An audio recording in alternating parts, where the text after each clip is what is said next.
লালন মেলা যে অস্বীকার করুক, এটা অস্বীকার করার কিছু নাই স্যার।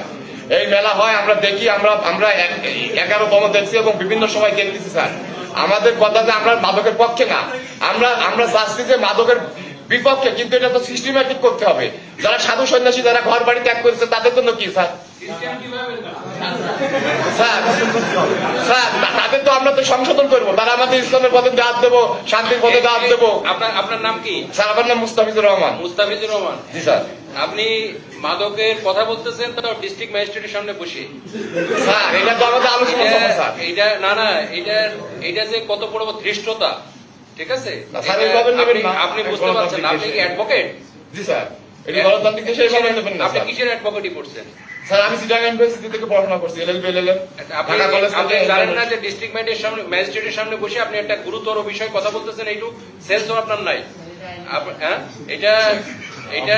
এটা এই উনারা যে পণ্ডিত আমাদের সাধুরা আছেন, উনারা বারবার বলেছেন এবং ইস্যু আছে যে মাদকের সাথে আমাদের লালন সাহের যে জীবন আদর্শ, জীবন চরিত, তার সাথে কোনো বিন্দু মতো কোনো সম্পর্ক নেই। আপনি সেটার আবার সাফাই গাইতেছেন এখানে বসে বসে। না না, আমি সাফাই না স্যার, আমার ব্যাখ্যাটা আপনি ভুল বুঝতেছেন হয়তো। এই ধরনের কথা জানতে করলে কঠিন অ্যাকশন দিব আপনি যে হন না কেন, ঠিক আছে? আমাকে চিনেন না?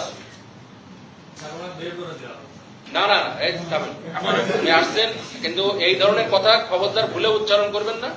এটা করলে কঠিন অ্যাকশন নেব, তখন কিন্তু আমি ডিস্ট্রিক্ট ম্যাজিস্ট্রেটের শোরুমে ফিরে যাবো, ঠিক আছে? সুতরাং এই ধরনের সাফাই গাওয়ার কোনো চেষ্টা করবেন না।